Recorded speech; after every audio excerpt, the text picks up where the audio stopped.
এই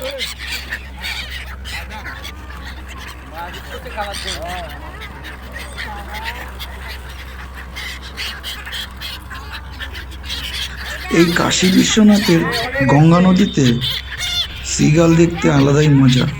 খাবার দিলে কি সুন্দর খায় এরা, একসঙ্গে ঝাঁক বেঁধে উড়ে আসে, আর ঝুড়ি ভাজা ছড়িয়ে দিলে সব এসে উড়ে বসে বসে খায়।